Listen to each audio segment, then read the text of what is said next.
August వేడుకల నేపథ్యంలో దేశ రాజధాని ఢిల్లీలో హై అలర్ట్ ప్రకటించారు. స్వాతంత్ర దినోత్సవ వేడుకలకు ఎలాంటి అవాంఛనీయ ఘటనలు చోటు చేసుకోకుండా పోలీసులు, కేంద్ర బలగాలు భారీగా మోహరించాయి. ఉగ్రవాద ముప్పు నేపథ్యంలో నిఘా వర్గాలు అప్రమత్తం చేయడంతో ఢిల్లీతో పాటు దేశవ్యాప్తంగా కీలక ప్రాంతాల్లో భద్రతను కట్టుదిట్టం చేశారు. ఈసారి కనీవిని ఎరుగని రీతిలో హస్తినాలో భద్రత ఏర్పాట్లు చేశారు. దాదాపు 20,000 మందికి పైగా పోలీసులు భద్రత వీధుల్లో పాల్గొంటున్నారు. ఎర్రకోటతో పాటు ప్రభుత్వ భవనాలు, రైల్వే స్టేషన్స్, మెట్రో స్టేషన్స్, విమానాశ్రయాల వద్ద భద్రతను మరింతగా పెంచారు. భద్రతలో భాగంగా 1000కి పైగా సీసీ కెమెరాస్ తో పాటు డ్రోన్స్ పర్యవేక్షణ కూడా ఏర్పాటు చేశారు. Facial recognition technology, anti drone system ను పోలీసులు వినియోగిస్తున్నారు. కీలక పాత్రలో వాహనాలను క్షుణ్ణంగా తనిఖీ చేస్తున్నారు. Quick reaction teams, commandos, paramilitary బలగాలను కూడా రంగంలోకి దించారు.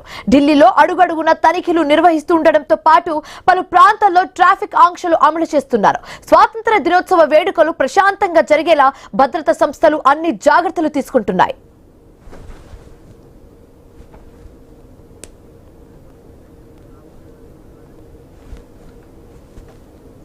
15 ఆగస్టు వేడుకల నేపథ్యంలో దేశ రాజధాని ఢిల్లీలో హై అలర్ట్ ప్రకటించారు. స్వాతంత్ర దినోత్సవ వేడుకలకు ఎలాంటి అవాంఛనీయ ఘటనలు చోటు చేసుకోకుండా పోలీసులు, కేంద్ర బలగాలు భారీగా మోహరించాయి.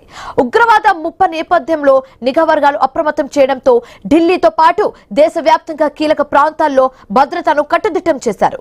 రైట్, ఇక ఇదే అంశానికి సంబంధించి మరింత తాజా సమాచారం మా కరెస్పాండెంట్ రాము లైవ్ ద్వారా అందిస్తారు. రాము, ఈసారి కనీవిని ఎరుగని రీతిలో హస్తినాలో భద్రత ఏర్పాట్లు చేసినట్లుగా తెలుస్తుంది. దీనికి సంబంధించి కంప్లీట్ డీటెయిల్స్ ఏ విధంగా ఉన్నాయి? ఆగస్టు 15 సందర్భంగా ఢిల్లీ ఎర్రకోట పరిసర ప్రాంతాల్లో ముఖ్యమైన మెట్రో స్టేషన్ కావచ్చు, రైల్వే స్టేషన్లు కావచ్చు, మొత్తం ఢిల్లీ వ్యాప్తంగా కూడా సుమారు 20,000 మంది పోలీసు బలగాలతో పాటు కేంద్ర బలగాలు కూడా కట్టుదిట్టమైన భద్రతా చర్యలు అయితే చేపట్టేవి. అయితే గత అనుభవాలను దృష్టిలో పెట్టుకొని ఎక్కడ కూడా ఎటువంటి అవాంఛనీయ సంఘటనలు జరగకుండా అటు ఏదైతే టెర్రరిస్టుల అటాక్ ఇంటెలిజెన్స్ సమాచారం నేపథ్యంలో కూడా ఈసారి పూర్తిగా బందోబస్తు అయితే నిర్వహించడం జరిగింది. అంతేకాకుండా దేశంలోని వివిధ రాష్ట్రాల్లో, మెట్రోపాలిటన్ సిటీల్లో, కీలకమైన ప్రదేశాల్లో కూడా భారీ భద్రతను అయితే ఏర్పాటు చేయడం జరిగింది. అంతేకాకుండా డ్రోన్ కెమెరాలు, అంతేకాకుండా ఫేషియల్, యాంటీ ఫేషియల్ తో పాటు వివిధ రకాల టెక్నాలజీని ఉపయోగించి ఈసారి కట్టుదిట్టమైన భద్రతా ఏర్పాట్లు చేశారు. అయితే ఇప్పటి నుంచే, ఈ రోజు నుంచే ఈ యొక్క భద్రతా బలగాలు అయితే ముమ్మరంగా ఢిల్లీ వ్యాప్తంగా కూడా సుమారు 20,000 మంది పోలీసులు, ఆ లోకల్ పోలీసులతో పాటు కేంద్ర సిఆర్పిఎఫ్ బలగాలతో కూడా విస్తృతంగా చర్చింగ్ కూడా జరుగుతున్న పరిస్థితి కనిపిస్తుంది. అంతేకాకుండా